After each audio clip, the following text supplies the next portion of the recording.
स्कंद पुराण में लिखे गए इस श्लोक के अनुसार भगवान विष्णु और विष्णु तीर्थ के समान ही कार्तिक मास भी श्रेष्ठ और दुर्लभ है। इसलिए कार्तिक मास में किए गए स्नान, दान, व्रत का फल कई गुना होकर प्राप्त होता है। कहा जाता है, मतलब शास्त्रों में ये वर्णित है कि जो हम पूरे वर्ष भर में जप तप करते हैं, दान करते हैं, व्रत करते हैं, या फिर हम कोई मंत्र जप करते हैं या कोई भी धार्मिक अनुष्ठान करते हैं, मतलब कोई भी धार्मिक कर्म हम करें पूरे वर्ष भर, उसका फल और कार्तिक मास में किए गए जो पुण्य कर्म होते हैं, जो भी हम व्रत करते हैं या स्नान करते हैं, कोई एक नियम भी पालन करते हैं, उसका फल समान हो जाता है। मतलब वर्ष भर में अगर आप कोई भी पुण्य कर्म करते हैं, उससे कई गुना होकर मात्र कार्तिक मास का फल हमें मिलता है। इसलिए कार्तिक मास को सभी मासों में श्रेष्ठ माना गया है। भगवान श्री हरि विष्णु का प्रिय है, इसलिए इस महीने में स्नान, दान, व्रत का, दीपदान का बहुत अधिक महत्व माना गया है। आज की वीडियो में मैं आपसे बात करने वाली हूँ कार्तिक मास के बारे में। कार्तिक मास का स्नान, व्रत कब से प्रारंभ होगा और कब समाप्त होगा? कार्तिक मास का अगर आप स्नान करते हैं, व्रत धारण करते हैं तो नियम क्या होते हैं? और इसके अलावा जो बहुत सारे आप लोगों के प्रश्न होते हैं कि अगर हम स्नान करते हैं तो किन बातों का ध्यान रखें, कब हमें स्नान करना चाहिए, कब हमें पूजा करना चाहिए, मतलब कौन सा समय हो, कितने बजे से कितने बजे तक स्नान और पूजा हो जाना चाहिए। अगला जो आपका प्रश्न होता है, सूर्य को जल कब चढ़ाना चाहिए, दीपदान कब करें, कहाँ करें, तुलसी की पूजा किस प्रकार से करें और तुलसी की पूजा कब करें, सुबह या फिर शाम को। सारी जानकारी आपको कार्तिक मास के व्रत और स्नान से संबंधित आज की वीडियो में मैं आपसे शेयर करने वाली हूँ। इसके अलावा जैसे कि अगर आप कार्तिक मास का स्नान या व्रत नहीं भी कर पाते हैं तो भी कुछ नियम ऐसे हैं जिनका पालन करने से आपको कार्तिक स्नान का, कार्तिक मास का लाभ मिलता है। मतलब जरूरी नहीं आप व्रत धारण करें, ये भी जरूरी नहीं कि आप स्नान करें। इसके अलावा भी और बहुत सारे नियम हैं जिनका पालन करके कार्तिक मास का आप लाभ ले सकते हैं। तो आज की वीडियो बहुत महत्वपूर्ण है, पूरा जरूर देख लीजिए। अच्छी लगे वीडियो तो लाइक भी जरूर कीजिए, क्योंकि आपके लाइक्स, आपके कमेंट्स मेरे लिए बहुत महत्वपूर्ण होते हैं। ये एकमात्र जरिया है जिनसे मुझे पता चलता है कि आपको ये वीडियो अच्छी लगती है और आपके लिए ये वीडियो उपयोगी है। तो अगर वीडियो अच्छी लगे तो लाइक तो जरूर ही किया कीजिए। कार्तिक स्नान दो तरह से किया जाता है। कई ऐसे भक्त हैं जो कि आश्विन मास की शुक्ल पक्ष की एकादशी, पापांकुशा एकादशी से कार्तिक स्नान प्रारंभ करते हैं, और कई भक्त आश्विन मास की पूर्णिमा से यानी कि शरद पूर्णिमा से स्नान प्रारंभ करते हैं। तो विशेषकर जो कार्तिक मास का स्नान होता है, आश्विन मास की पूर्णिमा से ही, मतलब शरद पूर्णिमा से ही प्रारंभ करना चाहिए या किया जाता है। और शरद पूर्णिमा की तिथि प्रारंभ हो जाएगी 16 अक्टूबर को रात्रि में 8:40 पर, और पूर्णिमा तिथि का समापन होगा 17 अक्टूबर को शाम को 4:56 पर। तो वैसे तो शरद पूर्णिमा मनाई जा रही है 16 अक्टूबर को, क्योंकि रात्रि का महत्व होता है पूर्णिमा में।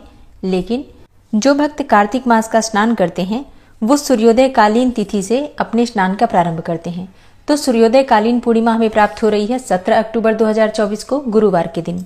तो 17 अक्टूबर से कार्तिक स्नान का प्रारंभ होगा। शरद पूर्णिमा से कार्तिक पूर्णिमा तक स्नान किया जाता है, और कार्तिक मास की पूर्णिमा होगी 15 नवंबर 2024 को। तो ऐसे में कार्तिक स्नान का जो प्रारंभ है 17 अक्टूबर को है और समापन होगा 15 नवंबर 2024 को। ठीक है। अच्छा, बहुत से भक्त कहते हैं कि क्या हम प्रतिपदा तिथि से कार्तिक मास का स्नान प्रारंभ करें? नहीं, ऐसा नहीं करना चाहिए। कार्तिक मास का स्नान आपको, अगर आप पूरे महीने का स्नान का नियम ले रहे हैं तो कार्तिक मास का स्नान आपको पूर्णिमा से ही प्रारंभ करना है। ब्रह्म मुहूर्त में उठकर आप स्नान का संकल्प लेंगे और संकल्प के साथ आप कार्तिक मास का स्नान प्रारंभ करते हैं। अब बात करें कि कार्तिक मास के स्नान में नियम क्या होते हैं, मतलब किन नियमों का पालन किया जाता है अगर हम स्नान करना चाहें तो। देखिए, अगर आप कार्तिक मास का स्नान करना चाहते हैं तो आपको सुबह जल्दी उठना पड़ता है। जल्दी से मतलब तारों की छांव में स्नान करने का विधान हमारे शास्त्र में बताया गया है। मतलब जब आकाश में तारे दिखाई दे रहे हों, रात्रि के उस पहर में हम स्नान करते हैं, मतलब ठीक ब्रह्म मुहूर्त में स्नान किया जाता है।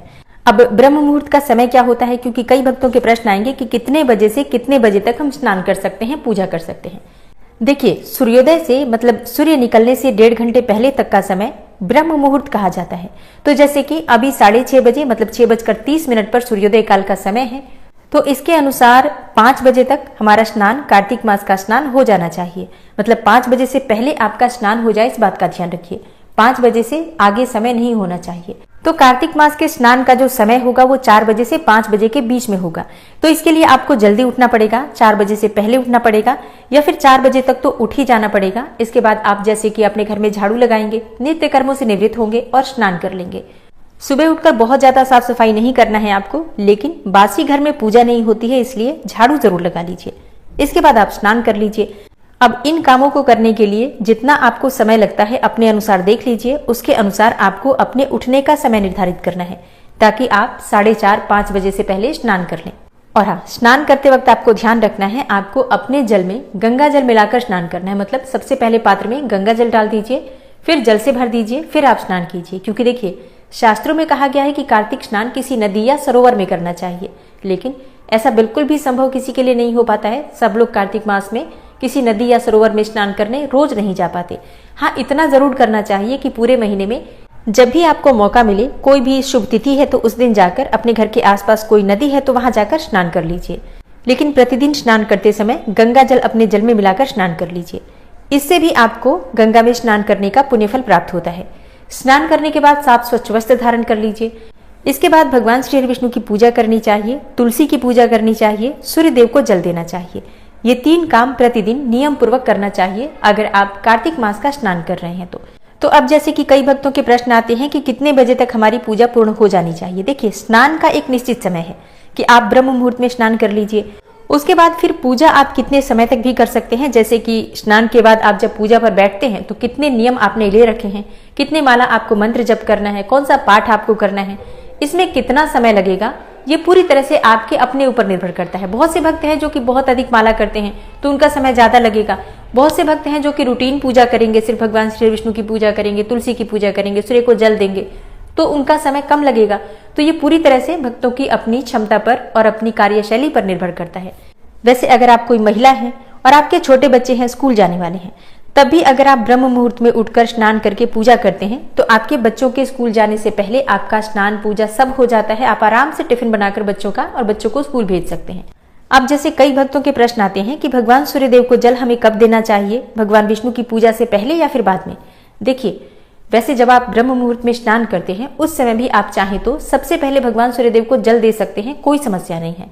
लेकिन भगवान सूर्यदेव क्योंकि प्रत्यक्ष देवता है, हम उन्हें देख सकते हैं, देख कर भी जल दे सकते हैं, तो थोड़ा समय इंतजार कर लीजिए। जैसे कि आप भगवान विष्णु की पूजा कर लीजिए, तुलसी की पूजा कर लीजिए, जो भी आप माला मंत्र करना चाहते हैं कर लीजिए।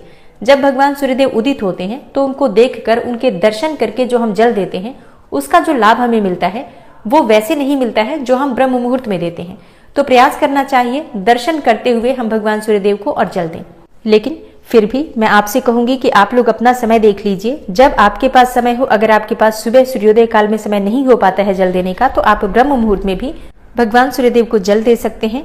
भगवान विष्णु की पूजा से पहले भी आप जल दे सकते हैं, चाहे तो बाद में भी दे सकते हैं जल। मन में कोई संशय मत रखिएगा, पूजा पहले हो या सूर्यदेव को जल पहले दें, एक ही बात है। अब जैसे कि कार्तिक मास का अगला नियम होता है दीपदान करना, और बहुत महत्वपूर्ण नियम होता है दीपदान करना। अगर आप स्नान नहीं कर पाते हैं, व्रत नहीं कर पाते हैं, कुछ भी नहीं कर पाते हैं तो दीपदान तो जरूर करना चाहिए। दीपदान कब करना चाहिए? देखिए, दीपदान आप सुबह कर सकते हैं ब्रह्म मुहूर्त में, मतलब अंधेरे में, जब तक सूर्योदय काल ना हुआ हो तब तक आप दीपदान कर सकते हैं। और शाम को सूर्यास्त होने के बाद आप दीपदान कर सकते हैं। कहाँ कर सकते हैं? आप अपने घर में अगर कोई भी पौधा आपने लगा रखा है, जैसे कि तुलसी का पौधा, केले का पौधा, आंवले का पौधा, या कार्तिक मास में पथवारी लगाते हैं आप, तो वहां पर दीपदान जरूर करना चाहिए। घर के मुख्य द्वार पर आप दीपदान कर सकते हैं, घर की छत पर दीपदान कर सकते हैं, आकाश दीपदान जिसे कहा जाता है। घर के आसपास कोई मंदिर हो तो वहां जाकर आपको दीपदान जरूर करना चाहिए। और हाँ, अगर आपके घर के आसपास कोई पहाड़ी स्थान हो तो पहाड़ों पर दीपदान करने का कार्तिक मास में बहुत श्रेष्ठ महत्व माना गया है। नदी के किनारे, जलाशय जहां पर भी हो वहां पर आप दीपदान कर सकते हैं। कोई खाली मैदान, खुला मैदान जहां पर हमेशा अंधेरा रहता है, वहां पर दीपदान करने का अत्यंत श्रेष्ठ महत्व माना गया है। और इसके अलावा जैसे कि अगर आपके घर के आसपास कोई गौशाला है तो आप वहां पर भी दीपदान कर सकते हैं। तो देखिए, दीपदान करने के लिए बहुत सारे स्थान हमारे शास्त्रों में बताए गए हैं, लेकिन जिन स्थानों पर हम आसानी से जा पाते हैं, जो स्थान हमारे लिए सुलभ होते हैं, उन स्थानों पर हम दीपदान कर सकते हैं, तो जरूर करना चाहिए। मतलब जितना हो सके इस महीने में दीपदान करने का महत्व बताया गया है। कहा जाता है कि दीपदान करने से आपके जीवन के संघर्ष समाप्त हो जाते हैं। अगर आप बहुत अधिक परेशानी में हैं, परेशानी से बाहर निकलने का रास्ता नहीं मिल रहा है, तो अगर हम दीपदान करते हैं नियमित रूप से तो हमें परेशानी से बाहर निकलने का रास्ता मिल जाता है। भगवान की कृपा हमें प्राप्त हो जाती है और हम उस परेशानी से बहुत जल्दी निकल जाते हैं। तो पूरे कार्तिक मास में दीपदान का नियम सबको लेना चाहिए। ये बहुत आसान है। अगर आप सुबह स्नान नहीं भी कर पाते हैं तो भी आप दीपदान कर सकते हैं, और जो लोग स्नान करते हैं उन्हें तो दीपदान जरूर करना चाहिए। कार्तिक मास का अगला नियम होता है दान करना। अब कोई भी वस्तु का दान करने का नियम आप ले सकते हैं, जैसे कि पूरे महीने में, पूरे कार्तिक मास में प्रतिदिन अगर आप दान करते हैं तो उसका फल अनंत गुना प्राप्त होता है। और दान आप अपनी सुविधा के अनुसार, अपनी सामर्थ्य के अनुसार कर सकते हैं। जैसे कि अगर आप प्रतिदिन दान करना चाहें तो कुछ मात्रा में धन का दान कर सकते हैं, वस्त्रों का दान कर सकते हैं, या फिर हर रोज आप अन्न का दान कर सकते हैं। तो देखिए, जो भी आप दान करना चाहते हैं, नियम पूर्वक प्रतिदिन जब आप स्नान कर लेते हैं, पूजा कर लेते हैं, तो दान निकाल कर रख दीजिए। फिर उसी के बाद आपको जल इत्यादि ग्रहण करना चाहिए। इस प्रकार से अगर आप नियम पूर्वक दान करते हैं तो उसका फल बहुत अधिक प्राप्त होता है। तो कार्तिक मास के नियम में जो विशेष नियम होते हैं, स्नान, दान, दीपदान, तुलसी पूजन, भगवान सूर्य की पूजा और भगवान शालिग्राम की अर्थात विष्णु भगवान की पूजा, और हाँ, कार्तिक मास में व्रत धारण करना। अब जैसे बहुत से भक्तों के प्रश्न आते हैं कि क्या हम स्नान करना चाहते हैं तो हमें व्रत भी करना पड़ेगा? नहीं, देखिए, स्नान करना एक अलग नियम है, व्रत करना एक अलग नियम है। व्रत भी दो तरह के होते हैं, तारों में भोजन करना, तारों की छांव में भोजन करना, और एक होता है सूर्यास्त से पहले भोजन करना। तो कार्तिक स्नान एक अलग नियम है और कार्तिक मास का व्रत करना एक अलग नियम है। तो अगर आप स्नान करते हैं तो आपके लिए जरूरी नहीं है आप व्रत धारण करें, लेकिन अगर आप व्रत करते हैं तो आपके लिए कार्तिक मास का स्नान करना अत्यंत आवश्यक है। और कार्तिक मास का अगर आप व्रत धारण करते हैं तो उसमें फिर बहुत सारे नियम एक साथ जुड़ जाते हैं। जैसे कि अगर आप व्रत करते हैं तो आपको भूमि पर शयन करना होगा, ब्रह्मचर्य का पालन करना होगा, एक समय आपको भोजन करना होगा, बहुत सारी चीजों का खाने में त्याग करना होगा, शरीर पर आप तेल नहीं लगा सकते हैं, और पूरी तरह से संयम से आप रहते हैं, कम बोलते हैं, जैसे कि मौन रहना चाहिए, कम से कम बोलना चाहिए ताकि क्रोध ना आए, और किसी की निंदा, किसी की चुगली, ये सभी चीजें भूल से भी नहीं करनी चाहिए। हालांकि इन बातों का ध्यान सबको रखना चाहिए, लेकिन जो लोग व्रत धारण करते हैं उन्हें विशेष प्रकार से बहुत सारे नियमों का पालन करना पड़ता है, जो मैं आपको आगे वीडियो में जानकारी दूंगी कि कार्तिक मास का अगर आप व्रत धारण करते हैं तो आपको किस प्रकार से नियम पालन करना है, कौन से नियम का पालन आपको करना चाहिए। लेकिन अगर आप स्नान करना चाहते हैं तो इसमें आपको बिल्कुल परेशान होने की आवश्यकता नहीं है। बस आप सुबह जल्दी उठिए, ब्रह्म मुहूर्त में स्नान कीजिए, भगवान विष्णु की पूजा कीजिए, सूर्य भगवान को जल दीजिए, तुलसी की पूजा कीजिए, मंदिर में दीपदान कीजिए और शुद्ध और सात्विक भोजन लीजिए। हाँ, स्नान के साथ आपको इस बात का ध्यान जरूर रखना है कि आपको लहसुन प्याज का त्याग जरूर करना पड़ेगा। अब तुलसी की पूजन विधि क्या होती है? देखिए, कार्तिक मास में तुलसी की पूजा सुबह और शाम दोनों समय नियम पूर्वक की जाती है। सुबह जब आप भगवान श्री कृष्ण की पूजा करेंगे, उसके बाद माता तुलसी की आप पूजा करते हैं, उन्हें जल अर्पित कीजिए, धूप दीप अर्पित कीजिए और विधि विधान से उनकी पूजा करके मंत्रों का जप जरूर करना चाहिए। तुलसी के पास बैठकर आप तुलसी नामाष्टक का पाठ कर सकते हैं, तुलसी स्तोत्र का पाठ कर सकते हैं, कोई मंत्र जप कर सकते हैं, चाहे तो ओम नमो भगवते वासुदेवाय नमः, इस मंत्र का भी तुलसी के पास आप जप कर सकते हैं। मतलब कार्तिक मास में सुबह और शाम दोनों समय तुलसी में दीपदान किया जा सकता है, क्योंकि हम जब जल्दी उठते हैं तो स्नान करने के बाद सूर्योदय से पहले हम तुलसी में जल भी देते हैं और दीपदान भी कर लेते हैं। तुलसी पूजा की संपूर्ण विधि की वीडियो मैं आपसे आगे शेयर करूंगी, तो जरूर देखिएगा। और हाँ, कार्तिक मास का अगला नियम होता है धार्मिक पुस्तकें पढ़ना। आप चाहें तो कोई भी धार्मिक पुस्तक, जैसे कि कोई पुराण पढ़ सकते हैं, या फिर आप चाहें तो कार्तिक मास की कथा कहानियां पढ़ सकते हैं, सत्संग सुन सकते हैं, मंत्रों का जप कर सकते हैं, भजन कीर्तन कर सकते हैं। मतलब अधिक संख्या में भगवान के नाम का स्मरण, मंत्र जप करना या मंत्रों को सुनना या फिर भजन कीर्तन करना, मतलब सत्संग सुनते भी हैं अगर आप, तो उसका भी आपको बहुत अधिक फल प्राप्त होता है। तो प्रयास करना चाहिए अधिक से अधिक समय अपना भगवान के चिंतन में बिताएं। अब जैसे कि कई भक्तों के प्रश्न आ रहे हैं कि क्या हम पहली बार कार्तिक मास का स्नान कर सकते हैं, व्रत कर सकते हैं? देखिए, बिल्कुल करना चाहिए, क्योंकि कहा जाता है कि जब कोई शुभ कर्म करने का विचार आता है तो उसी समय तुरंत उसे कर लेना चाहिए। क्योंकि अगर हम कोई समय निर्धारित करते हैं, हमें नहीं पता ईश्वर ने हमें कितना समय दे रखा है, इसलिए जब आपका विचार आए कि आप कोई शुभ कर्म करना चाहते हैं, कर लीजिए।